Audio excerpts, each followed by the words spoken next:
ഇപ്പോൾ കഴിഞ്ഞ ദിവസം മണിപ്പൂരിലുണ്ടായ ഭൂകമ്പത്തെക്കുറിച്ച് നിങ്ങളൊക്കെ അറിഞ്ഞിട്ടുണ്ടാവും. എന്താണെന്ന് വെച്ചാൽ നമ്മുടെ എല്ലാ മെയിനായിട്ടുള്ള മാധ്യമങ്ങളൊക്കെ അത് റിപ്പോർട്ട് ചെയ്തിട്ടുണ്ടായിരുന്നു. പക്ഷേ യഥാർത്ഥത്തിൽ അവിടെ നടന്നുകൊണ്ടിരിക്കുന്ന പ്രശ്നങ്ങൾ ഒരു മാധ്യമങ്ങളും റിപ്പോർട്ട് ചെയ്യണില്ല. അതിനെക്കുറിച്ച് ആരും സംസാരിക്കണില്ല, ചർച്ചകളില്ല, ഒന്നുമില്ല.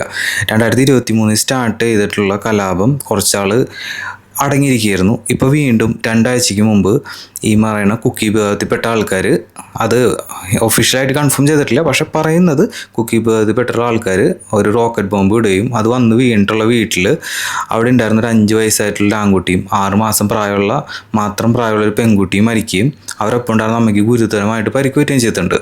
ഇത് ഒരു സൈനികൻ്റെ വീട്ടിലേക്കാണ് വീണേക്കുന്നത്. ഇതിനോടനുബന്ധിച്ച് ആ നാട്ടുകാർ, ഈ മെയ്തായി വിഭാഗത്തിൽപ്പെട്ട നാട്ടുകാർ റോഡിലിറങ്ങിയും പ്രക്ഷോഭങ്ങൾ നടത്തിക്കൊണ്ടിരിക്കുകയാണ്.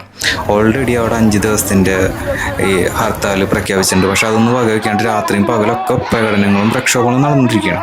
അപ്പോൾ ഇതിനെതിരെ നമ്മുടെ ഈ പട്ടാളക്കാരും പോലീസുകാരൊക്കെ ഇതിനെതിരെ തടഞ്ഞു നിർത്താൻ ശ്രമിക്കുകയും ഈ പറയുന്ന ടിയർ ഗ്യാസ് മുതലായ ലാത്തി ചാർജൊക്കെ നടത്തുകയും ചെയ്തിട്ട് 5 പേര് മരിക്കുകയും ഒരുപാട് പേർക്ക് പരിക്കേറ്റുകയും ചെയ്തിട്ടുണ്ട്.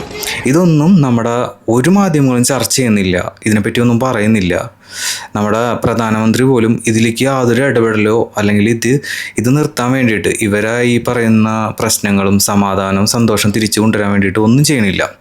ഇതൊക്കെ നടന്നുകൊണ്ടിരിക്കുമ്പോഴും നമ്മുടെ പ്രധാനമന്ത്രിക്ക് അവർക്ക് പ്രയോറിറ്റി വേറെ കാര്യങ്ങളാണ്. അപ്പോൾ പുള്ളിക്കാരൻ എന്തായിരിക്കും ചെയ്തിട്ടുണ്ടാവുക ആ ടൈമിൽ? നമുക്കൊന്ന് കണ്ടു നോക്കാം. भाई हमें अपना जाल मूली खिलाओ।